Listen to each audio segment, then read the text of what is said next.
Frank Woodley has become a familiar face on the comedy circuit for more than 20 years with his slapstick style, and he's also graced our screens in his own self-titled show. He, of course, first came to fame as half of the comedy duo Leno and Woodley. Here he is performing with Colin Lane at the 1995 Melbourne Comedy Festival. I'll be a personal trainer, OK? I'll put you through a routine of exercises, and in no time you'll be as fit as a fiddle. Alrighty? Now, I'll start off with touching toes, OK? Touch your toes. Okay,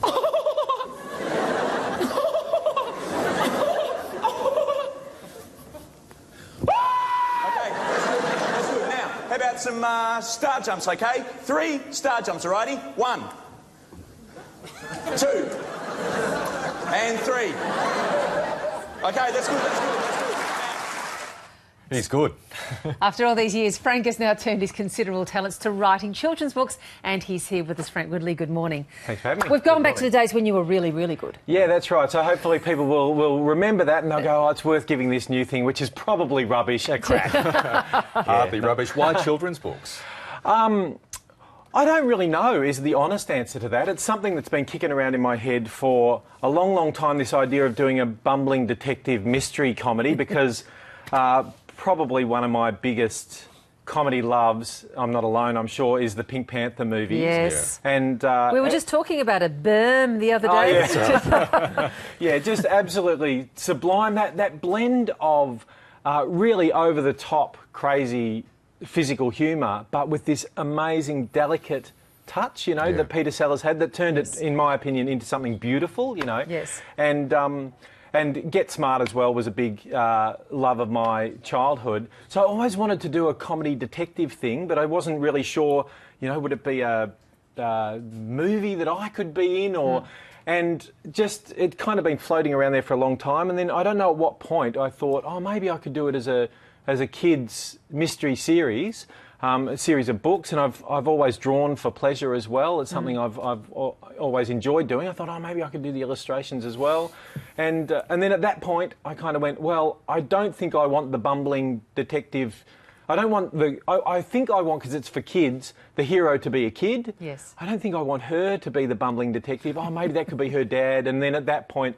The characters all started to form, and yeah, I don't really know. What's lovely to me is that I was, as a young girl, always a really big fan of Emil and the Detectives, that great, you know, German series. And there's elements of that great idea of kids kind of out in the world, you know, on their own, away from the sort of the prying eyes of adults, and doing their own thing and trying to make sense of the world, but with a lovely Australian sort of concept to it, wrapped around it. That's a really nice idea. I don't know Emil and the Detectives. I'll have to look out for that, because I don't know that one. It's a famous series. Yeah, right. Oh, okay, sorry, maybe it's just me. No, but it sounds good. I'll look out for it. But the nice idea and the thing that's eternal is the idea of children getting away from adults. Yeah. And they run this race themselves. Yeah, and I think that it's true for all of us in a way. If we read any kind of story that has an aspect of heroism in it, I think that one of the beautiful things about reading is that you kind of disappear into this world and you identify very intimately with the actions of the main characters,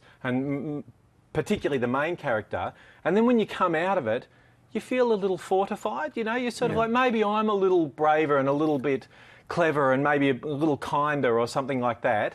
And that's true for all of us, but then I think it's a really nice thing for kids if you can give them that volition and that bravery, you know, vicariously. I think it can really be a nice thing for them to then take into their lives, you know. So the books are sprinkled with a fair dose of humour, and that's care of your background as well. Is that something you try to do, writing the books? Oh, absolutely. Primarily I want them to just be fun. I want, as kids are reading them, you know, I want them going in that direction, you know, what happens next, and I've used a lot of my my physical comedy writing experience. Yeah. For example, when you first meet Kismet, her friend who's a Currawong gets stuck in this drain pipe and it starts to rain. The drain pipe's filling up. Gretchen, the Currawong's going to go under. Kismet looks around, grabs a beach ball and a Stanley knife, cuts a little slit in it, some gaffer tape, tapes the beach ball to the end of the drain pipe and then jumps off a table onto the beach ball, firing air into the drain pipe and shooting Gretchen out of the top and saving her life. So bingo. That's the kind of stuff. She's a plumber. Yeah, she's a plumber, exactly. And I've been working out those kind of physical comedy sequences and gags my whole career. So, in fact, I've got books and books of stuff at home, that little doodles and, you know. So you've got all the sequels just sort of lined up in notebooks. It's a really interesting area at the moment, young people's fiction, and it's probably the biggest growth area when it comes to publishing around the world at the moment. Do you feel, though, a great responsibility when you're writing for younger people? Say, if you were sitting down and writing a book for adults, does that come with a greater sense of responsibility to them? I didn't really think about it very consciously, but I think to a certain degree I certainly want to encourage, as I said before, you know, kindness primarily and bravery and people feeling, and kids particularly feeling capable, you know, and powerful. Agency, exactly. Yeah. And, you know, my main character is a little girl, and I honestly don't know exactly how I came to make that decision. But there is an aspect of that now where I think, well, it can't hurt when there's lots of literature has male protagonists. You know, it can't hurt for little girls to be seeing a character who's on the front foot, feels like heard. She can make change. Yep. You know, she can solve the problems. Yep. You know, so. Are you doing some stand-up comedy or some on-stage comedy or TV work anytime soon? Not soon, but probably next year in the Comedy Festival. So 2016, I'll start getting back into the live circuit. We'll look forward to seeing you then. Thanks so much for joining us, Frank. Thanks for having me. Thanks, Frank. Thank you. Good stuff.